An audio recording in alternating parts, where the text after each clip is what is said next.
শুভ সকাল বন্ধুরা, কেমন আছো সবাই? সবাইকে জানাই আমার অনেক অনেক ভালোবাসা। তো শীত তো পড়ে গেছে, তো আমরা বাড়িতে ছিলাম না, বিয়েতে গেছিলাম, আর এখন বাড়িতে এসে অনেক দিন পর ভালোই লাগছে। কিছুদিন তো মানে একরকম একঘেয়েমি হয়ে যায়, তো অনেক দিন পর বেড়াতে গেলাম, সবার সঙ্গে দেখা হলো, আনন্দ হলো। আবার যখন বাড়িতে আসলাম, বাড়ির পরিবেশটা একটু ভালো লাগছে।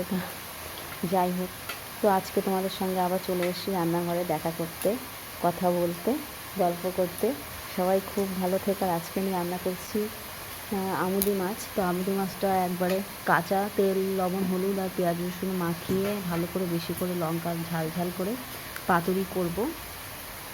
আর যেহেতু ফুলকপি আর বেগুন আর কালকে রাতে কাটা হয়ে গেছিলো, তো সেটা দিয়ে একটু তরকারি করবো। আর ছেলেপেলেরা তো বেশি তরকারি খেতে চায় না, যার জন্য একটু সয়াবিন দিয়ে দেবো ওর মধ্যে। যাই হোক, এই তরকারিটা করা হয়ে গেল। আর বাঁধাকপিও কেটে নিয়েছিলাম। এখন তো একটু শীত, যাই হোক, নতুন নতুন সবজি টুবজি উঠছে, তো এখন একটু সবজিটাই বেশি হবে আমার রান্নার রেসিপিতে। তো বাঁধাকপিও করে নিলাম গাজর দিয়ে। তো বাঁধাকপি করবো, আর হলো ফুলকপি, সিম আর বেগুন দিয়ে, বেগুন দিইনি বোধ হয়। যাই হোক, ওই ফুলকপি আলু দিয়ে একটা তরকারি, আর হলো বাঁধাকপি আর মাছটা শুধুই রান্না করবো। মাছে কিছু দিলাম না, পাতুরি শুধু পেঁয়াজ রসুন দিয়ে মাছটাকে করবো। আর সবাই খুব ভালো থেকো। আর কি বলবো, এই পর্যন্তই।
তো কাজের ফাঁকে ফাঁকে একটু ফলটাই কেটে নিলে ওরা নিজেরা হাতে ধরে কিছু খাওয়া হয় না, যেহেতু এখন বেলাটাও অনেক ছোটো।